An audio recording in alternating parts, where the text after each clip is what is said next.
Yo, what's going on, guys? Dungeoner Tank here, and I actually have another Lightsworn Dino deck profile, and also have the Brilliant engine in it. Now, I know that in my last video I said I wasn't going to actually redo or make another deck profile like this, or at least for a while, but what ended up happening was I was going to make a different deck profile, and start using a different deck because I actually played this at a locals. But what ended up happening is that pretty much right after I said that, I went online to get the card that I needed, which was one of the main cards, and it got bought out. So I basically was like, scrap that deck. I'm not paying $20 for a card that was just like $10 just like a few days ago. So I actually put the Brilliant Fusion engine in here, and it ended up actually being better and more consistent. So here's the deck profile. 3 Oviraptor, 1 Rex, 1 Overtax. With Overtax, I put them down to 1 because you occasionally open them up, and if you open up Hillman plus Tyranno and other cards, you basically just lose. So I cut them down to 1, and I don't really regret it. Like, I don't think it's really... Like, I mean, if you run him at 1 or 2, I mean, I don't think either one of them's the wrong answer. He seems to be just fine at 1, so I plan on keeping him at 1. At least for now. Or at least with this build right here. And then we have 3 Tyrannos. Now, I run 3 Tyrannos because the card's just too strong. But, you know, I've also experimented with using him at 2, and it actually works pretty well at 2.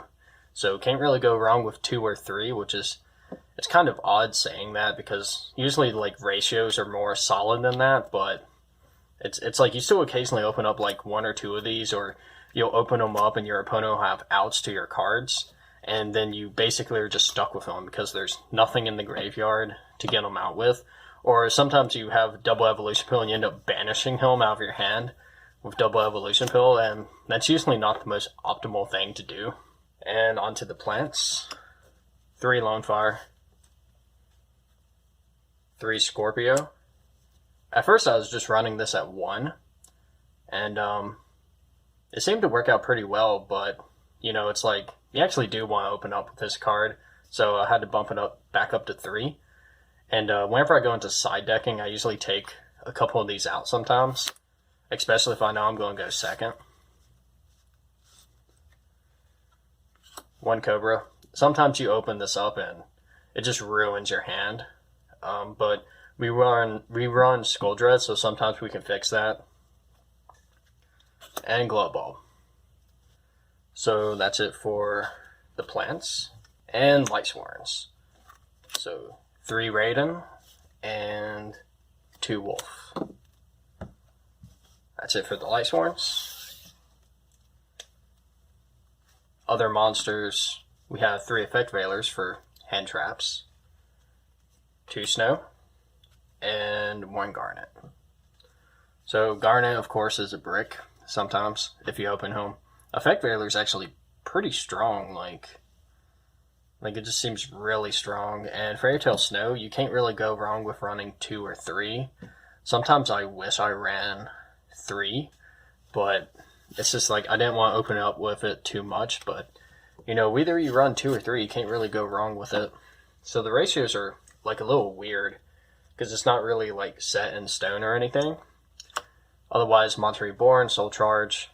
A lot of you guys recommended using Foolish Burial, but I just don't really have the card right now, and I still have to actually experiment with using it. But otherwise, like, Monster Reborn and Soul Charge seem to be like a must, because if your opponent starts outing your stuff with like hand traps and everything, you're just like Monster Reborn, and you can just bring out monsters, and Soul Charge just kills it. Called by the Grave for hand traps. 3 Double Evolution Pill. I also experimented with this at 2. It worked just fine, but I was kind of missing it, so I bumped it up to 3. You know, ironically, if this, you can't really go wrong whether you run 2 or 3. The ratios just seem weird. And I run 3 of these. And this works out pretty well. It helps me put cards in the graveyard. I just search out like Raiden or whatever. And for the most part, it actually works out pretty good. and then 3 Brilliant Fusion. And whenever I go into like side deck, I usually take out 1 Brilliant Fusion, sometimes 2 Brilliant Fusions, and I can usually still yet just like search them out, and it doesn't seem to really hurt me. And it actually took me a while to get my 3rd Brilliant Fusion, because I already had 2, and I just ordered the 3rd one. I had to wait. And the deck seems pretty consistent with just 2 Brilliant Fusions. So who knows, maybe might just experiment of just trying to run 1 or 2 Brilliant Fusions. But for the most part, 3 seems to be best. And onto extra deck, we have Seraphinite, Undercloak, Curious. So if Curious, I'll probably cut them out because I never make them. Since they hit Invoker, it's like you can't really go into Curious as often as you used to be able to. And I just don't really have enough requirements, or it's hard for me to actually meet the requirements to make them. So I'll probably cut them for something else or figure something else out in the future. Skull Dread, amazing. This deck is basically just a Skull Dread turbo, really and truly, because you basically just want to go into them all the time. Chain Bara helps you with OTKs. If you have Naturia Beast, you can get Naturia Beast instead, or cut out another card for Naturia Beast and also have that. Dawn Dragster, Omega, Archfiend. So Archfiend's still yet kind of an experiment. Like, I haven't really been able, like, I usually can't consistently get him off enough to the point where I can always make it. But he's basically there to potentially win a game if you go into time. Omega's actually pretty good.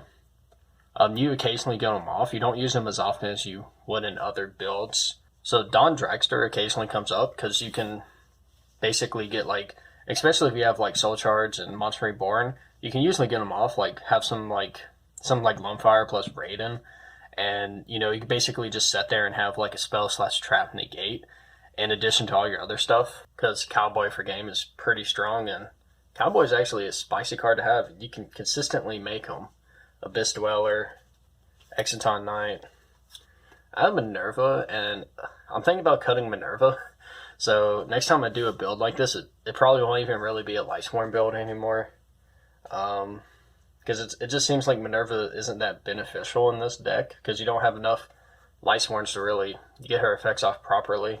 And we have Tornado Dragon, and then we have Dalka and Lagia. And Dalka and Lagia are basically amazing. So pretty much like the main things you want to do with this deck, like your main board for the most part is pretty much going to be Skull Dread with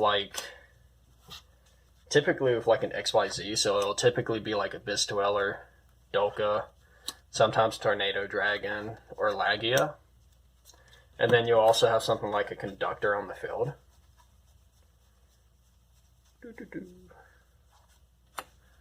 And then preferably have something like a hand trap in your hand, like Effect Veiler, and sometimes have Snow in the graveyard.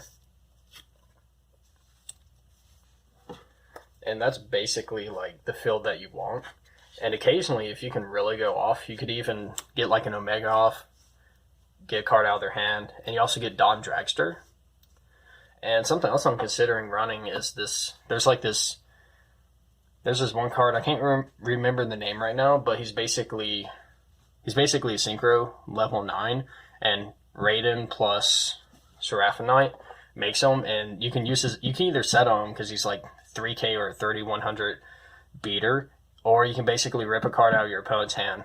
So if you can rip a card out of your opponent's hand with that, and especially with like Soul Charge and Monster Reborn, you can even make that potentially like the card that'll rip a card out of their hand. So you can rip 2 cards out of their hand, and if you have a Tyranno on the field, Snow in the graveyard, and especially something like this, and like a Dawn Dragster, like Effect Veiler, you can literally just like shut your opponent down. But those are plays that are harder to get off. But typically you want to have Conductor on the field plus like an XYZ and Skull Dread like every turn.